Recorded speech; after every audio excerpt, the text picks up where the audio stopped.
दोस्तों नमस्कार। आशा करता हूँ आप सभी खुश होंगे। तो आज की कहानी शुरू करने से पहले जो भी चैनल पर पहली बार आए हैं या जिसने भी अभी तक चैनल को सब्सक्राइब नहीं किया तो जल्दी से जाकर चैनल को सब्सक्राइब करें और घंटी का बटन दबाकर ऑल का आइकन जरूर प्रेस करें ताकि हमारी कहानियों की नोटिफिकेशन आप तक सबसे पहले पहुँचती रहे और आप हमारी कहानियों का आनंद उठाते रहें। तो दोस्तों, अगर आपको कहानी अच्छी लगती है लाइक शेयर और कमेंट्स जरूर करें ताकि हमारा भी हौसला बढ़ता रहे। तो चलिए शुरू करते हैं आज की एक और बेहतरीन कहानी। रुचि के महफिल में कदम रखते ही उसके सारे दोस्त एक टक उसे निहारने लगे, जो सभी साहिल की शादी में शामिल होने के लिए आए थे। वरमाला होने को थी, दूल्हा दुल्हन स्टेज पर आ चुके थे। साहिल के सभी दोस्त मस्ती में स्टेज के आगे नाच रहे थे। तभी रुचि की एंट्री हुई। सारी महफिल का ध्यान उसकी तरफ खिंच गया। यह तो होना ही था, वह सुंदर ही इतनी लग रही थी। वास्तव में रुचि, जो कभी लड़कों की प्रायवाची समझी जाती थी, आज बला की खूबसूरत लग रही थी।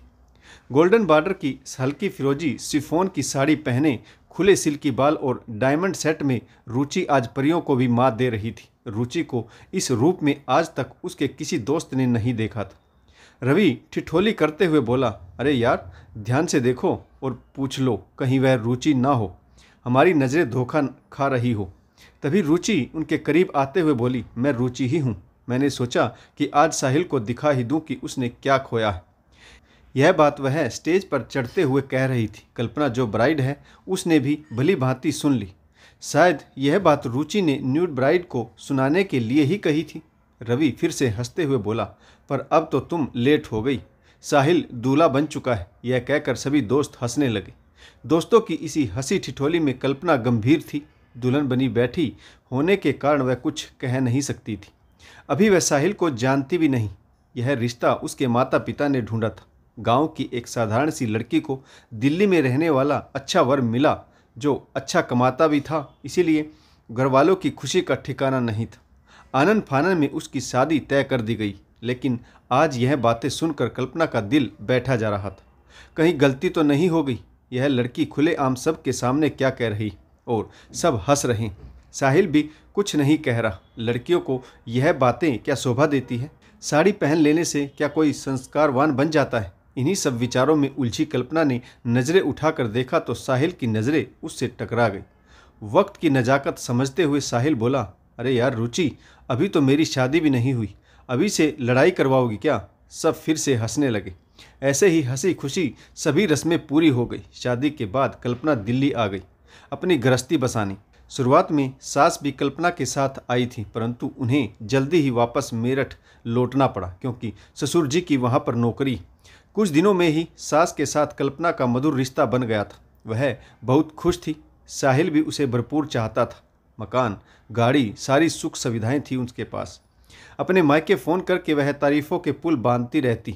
खाना बनाना, सलीके से रहना, पहनना, सजना संवरना उसे अच्छे तरीके से आता था। सास विदा हुई तो उनके पैर छूते हुए कल्पना ने कहा, मम्मी आती रहना।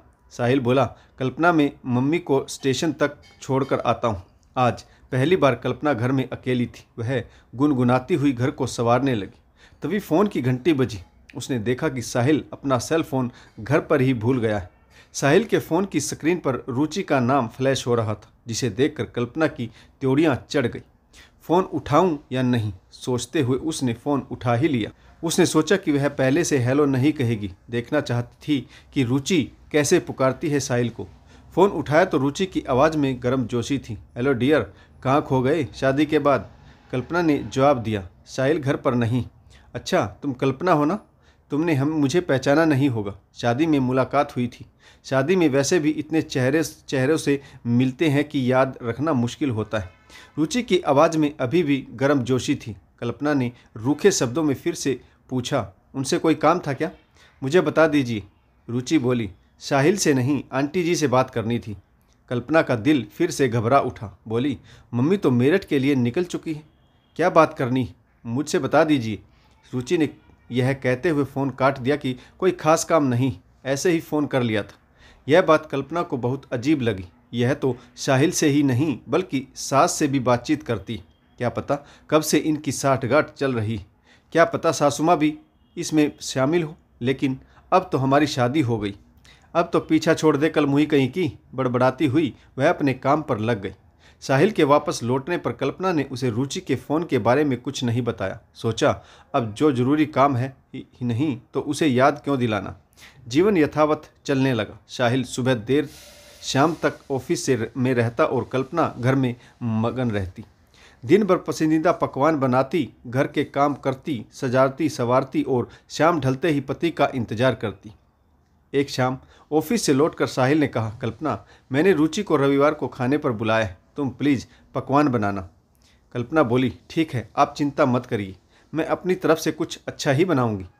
कल्पना ने साहिल को तो आश्वस्त कर दिया, परंतु स्वयं चिंताग्रस्त हो गई। रविवार को रुचि का रूप शादी के दिन से बिल्कुल विपरीत था। जींस टॉप, बंधे हुए बाल। आज कल्पना ने रुचि के नए नक्श पर गौर किया। सचमुच वह बहुत खूबसूरत है। उसने साहिल के दरवाज़ा खोलते ही गले से लगकर हाय हेलो की। कल्पना को यह नागवार गुजरा। अचानक ही वह किचन से तेज रफ्तार से आई और साहिल की बाहों में बाहें डालकर खड़ी हो गई। उसकी इस हरकत से साहिल भौचक्का रह गया। धीरे से बोला, कल्पना नाश्ता ले लो। कल्पना मन ही मन बड़बड़ाई, दोस्त गले लग सकती है लेकिन पत्नी बाह में बाह डालकर खड़ी भी नहीं हो। बेहद फुर्ती के साथ कल्पना ने डाइनिंग टेबल को विभिन्न प्रकार के व्यंजनों से सजा दिया। वह साहिल और रुचि को कम से कम समय एक साथ अकेले में गुजारने देना चाहती थी। हमेशा उनके आसपास ही बनी रही। कल्पना ने फिर से साहिल के गले में बाहें डालते हुए कहा, चलिए खाना तैयार है। साहिल कल्पना के इस व्यवहार से हैरान रह गया, क्योंकि छुई मुई सी शर्माई सी रहने वाली कल्पना आज रुचि के सामने क्या दिखाना चाहती। खाना खाते समय रुचि ने कल्पना के बनाए खाने की तारीफ की। बदले में कल्पना ने तंज कसा, जी थैंक यू, मैं तो रोज़ ही अपने पति को अच्छे अच्छे पकवान बनाकर खिलाती हूँ, बहुत प्यार करती हूँ मैं इनसे। अगर बीच में कोई तीसरा आने की सोचे भी गा तो मैं उसे। यह कहते कहते वह रुक गई। साहिल बीच में ही बोल पड़ा, अरे तुम क्या बोल रही हो, उसने तुम्हारे बनाए खाने की तारीफ की और तुम कुछ और ही समझ रही हो। रुचि बोली, साहिल तुम कल्पना से कैसे बात कर रहे हो, यह कोई तमीज़ है नई नवेली दुल्हन से बात करने की। उसने इतना अच्छा खाना बनाया है, अभी यहाँ के तौर तरीके समझने में उसे समय लगेगा। कल्पना क्रोध से जल उठी और बोली, इन्होंने कुछ कहा, मैंने बुरा नहीं माना, यह है मेरे पति, मुझे भला बुरा बोल सकते हैं लेकिन आपको हमारे बीच में बोलने का कोई हक नहीं। मैं अच्छे से समझती हूँ, पहले आग लगाओ फिर बुझाने का नाटक करो। साहिल का मूड खराब हो गया। रुचि को समझते देर नहीं लगी कि कल्पना उसके और साहिल के संबंधों पर शक कर रही, लेकिन यहाँ तो रिश्ता सिर्फ दोस्ती का है। शायद कल्पना को ऐसा खुला व्यवहार अटपटा लगा होगा क्योंकि वह छोटे शहर से। साहिल ने कल्पना को डांटा, यह क्या तरीका है घर आए मेहमान से बात करने का, तुम्हें बिल्कुल भी तमीज़ नहीं। यह सुनकर कल्पना की आंखें डबडबा गई। वह आंसू पोंछती हुई कमरे में चली गई। सौहार्दपूर्ण वातावरण तनावग्रस्त हो गया। रुचि बोली, साहिल तुम्हें कल्पना से ऐसे बात नहीं करनी चाहिए, देखो तुमने उसे रुला दिया, मैं उससे बात करके देखती हूँ। साहिल बोला, नहीं रहने दो, अभी वह गुस्से में है, उसने तुम्हारे साथ कोई बदतमीजी की तो मैं बर्दाश्त नहीं कर पाऊँगा। रुचि बोली, कोई बात नहीं, अगर वह मुझसे कठोर शब्द कहेगी तो मैं बुरा नहीं मानूंगी, मुझे पता है उसमें अभी बचपना है, वह बड़े शहरों की बेफिक्र जिंदगी से अभी कोसों दूर है। रुचि कमरे में गई तो कल्पना ऊंधे मुंह बिस्तर पर पड़ी सुबक रही थी। रुचि ने उसका नाम पुकारते हुए कहा, कल्पना तबीयत ठीक नहीं थी तो मुझसे कह देती, मैं अगले संडे आ जाती। मैं सिर्फ खाना खाने ही नहीं आई थी बल्कि तुमसे दोस्ती करने आई थी। असल में मुझे तुम जैसी साफ दिल लड़कियां बहुत पसंद हैं। मुझे साहिल जैसे दब्बू शर्मीले लड़के बिल्कुल भी पसंद नहीं। मेरा व्यक्तित्व तो तुम देख ही रही हो, मैं बिंदास और मस्त लड़की हूँ और ऐसा ही लड़का अपने लिए चुनूंगी, इसीलिए तुम बेफिक्र हो जाओ। साहिल से मेरी सिर्फ दोस्ती है और मैं इस दोस्ती में तुम्हें भी शामिल करना चाहती हूँ। यकीन मानो साहिल तो सिर्फ एक कड़ी है, हम दोनों पक्की सहेली बन जाएंगी। रुचि का आश्वासन पाकर कल्पना थोड़ी नॉर्मल हुई, बैठकर अपने आंसू पोंछने लगी। फिर रुचि ने उसे समझाया, देखो कल्पना, इस तरह से तो तुम अपना दाम्पत्य जीवन खराब कर लोगी। मैं साहिल की अच्छी दोस्त हूँ, न जाने कितनी ही लड़कियाँ ऑफिस में हैं जो साहिल से डायरेक्टली और इनडायरेक्टली जुड़ी हुई, लेकिन वह सिर्फ ऑफिस के काम से ही हैं। तुम सबको शक के नज़रिए से देखोगी तो ज़िंदगी बहुत कठिन हो जाएगी।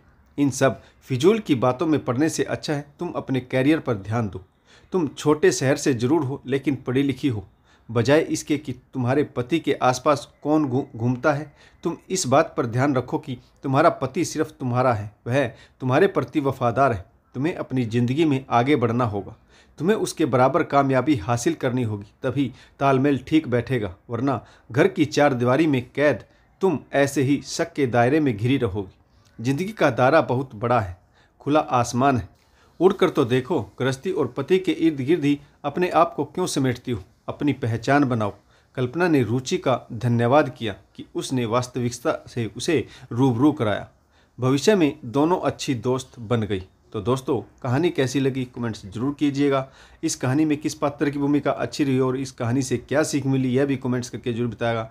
तो आशा करता हूँ कहानी आपको जरूर पसंद आई होगी। अगर आपको हमारी कहानियाँ अच्छी लगे लाइक शेयर और कमेंट्स जरूर करें, ताकि हमारा भी हौसला बढ़ता रहे और हम आपके लिए नई नई कहानियाँ लेकर आते रहें। दोस्तों, कहानी पढ़ने के लिए आप सभी का बहुत बहुत धन्यवाद। जय हिंद, वंदे मातरम, भारत माता की जय, जय जवान और जय किसान।